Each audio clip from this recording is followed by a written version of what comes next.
Thank you, Chairman. Mr. Huerta, you mentioned that you had worked to find enough flexibility so that essential employees would have fewer furloughed days. Is that right? Not exactly, sir. What the Sequester Act provides for us and our Appropriations Act provides is funding flexibility to move 2% of available appropriations across accounts. Right.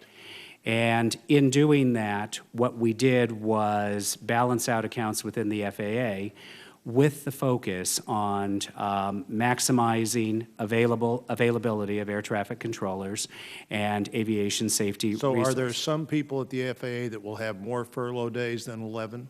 No. So there's no priority for essential employees, just a priority for all employees if you could achieve it?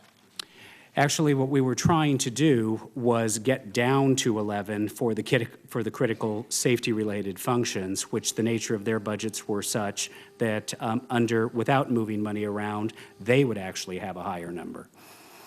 Right. But you're telling me nobody is going to be furloughed more than 11 days? That is correct. Right. So it was all functions, not just, it helped with the critical functions, since your view at Sure. this point is you treat everybody equally.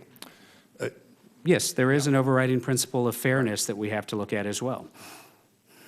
Well, now, there's no overriding principle of fairness if it's a bad weather day. You have a list of employees who have to show up as a priority. Sure. And there's no overriding principle of fairness that day. But let's take a bad weather day. One of the things that we have looked at is how do we significantly reduce what we spend on overtime. That's a very costly way to staff facilities, and what we're preserving it for is exactly those sorts of situations. All right. Well, what I'm going to do is I've got a piece of legislation that I've offered as an amendment to the CR, and I'll offer it again, which does prioritize the employees, and you have a lot of them that are essential safety employees. I think President Obama in April of 11 sent a directive out, if there's a government shutdown, here are the employees that have to show up. President Clinton did the same thing when there was a government shutdown in 1995.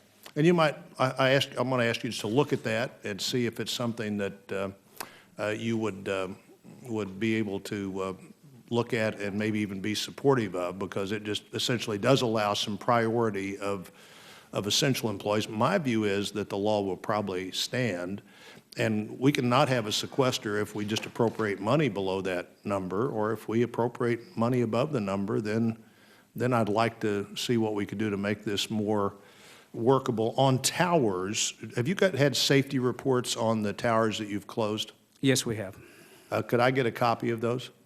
What we've done in looking at the tower closures is we have considered whether there are safety impacts. I'm going to run out of time. Is that a yes or a no? Can I get a copy of those? We can provide you a response for the record. And Mr. Dillingham, on towers that affect civil aviation, most of those towers also have a combination of general aviation and commercial. How important is it to have that visual sense of the ground?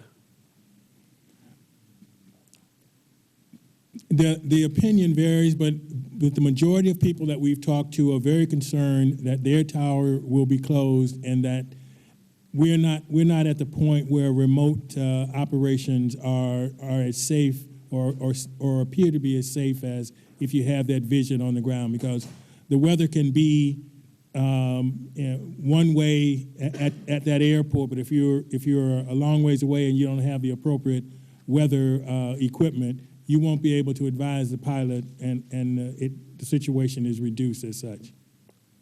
But I think you're looking to figure out on commercial aviation how you can have another tower handling takeoffs and landings in a commercial site that the tower would be closed in. Is that right, Mr. Huerta?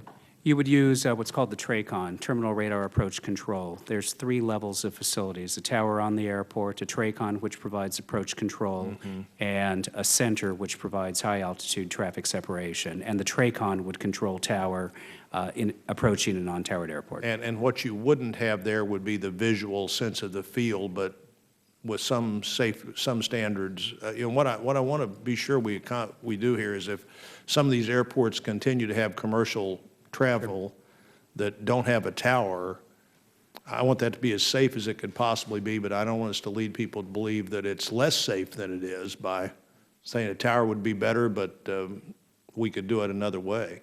We're not doing anything that is not safe, but what it does change is how the airport operates. And in general, what it means is that there is greater separation between flights that are operating in a non-towered environment. And what that provides is a safe operation, but as I said, it is less efficient. And my last question would be, you will direct your staff to get the tower safety reports to me and anybody else who's asked for them as quickly as you can? We will provide you a response for the record. Okay, thank you.